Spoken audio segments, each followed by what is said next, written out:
दहिया परोसन हमार कवन भैया, दहिया परोसन हमार कवन भैया।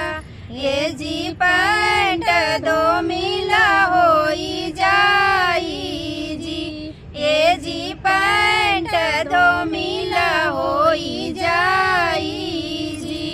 पैंट जे धोवेली समाधि के बहिना हो, पैंट जे धोवेली समाधि के बहिना हो।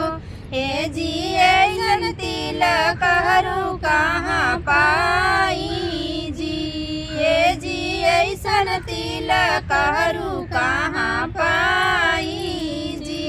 दहिया परोसन हमार कवन भैया, दहिया परोसन हमार कवन भैया।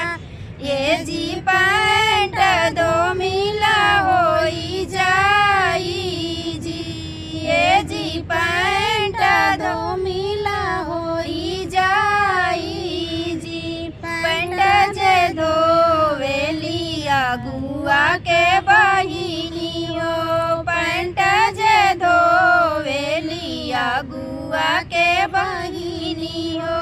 ये जी ऐसन तिलक हरू कहाँ पाई हो, ये जी ऐसन तिलक हरू कहाँ पाई जी।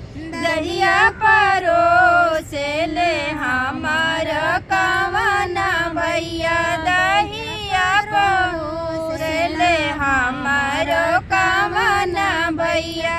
ये जी पैंट दो मिला होई जाई जी, ये जी पैंट दो मिला होई जाई जी।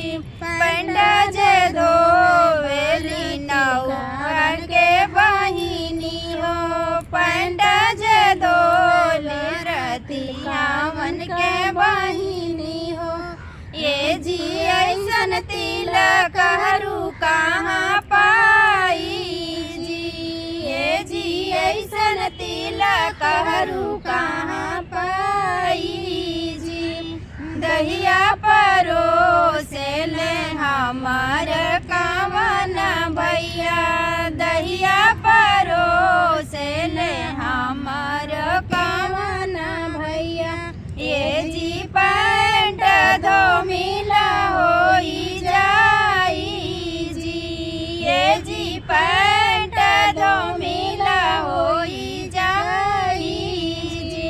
पैंट जे धोवेली नौआ के बहिनी हो, पैंट जे धोवेली दूल्हा के बहिनी हो। ये जी ऐसन तिलक हरू कहाँ पाई जी, ये जी ऐसन तिलक हरू कहाँ पाई जी। धन्यवाद दोस्तों। गारी हमारी कैसी लगी, दही परोसते टाइम का तिलक चढ़ाते टाइम का गाना है। जैसा भी लगा हमारा गाना कमेंट बॉक्स में जरूर बताना। और हमारी भौजी को तो ज़्यादा से ज़्यादा सपोर्ट करना, काहे से हमारी भौजी ने बहुत तगड़ा नंदिनो लौटने का झगड़ा करिए भैया। अपने चैनल के नाम दर्शा दो फटाफट। मैं शकुंतला यादव ऑफिशियल। और हम लोग का गारी गीत कैसा लगा आप लोगों को जरूर बताइएगा। और हम अपने नंदो लोग के साथ बनाए गाना।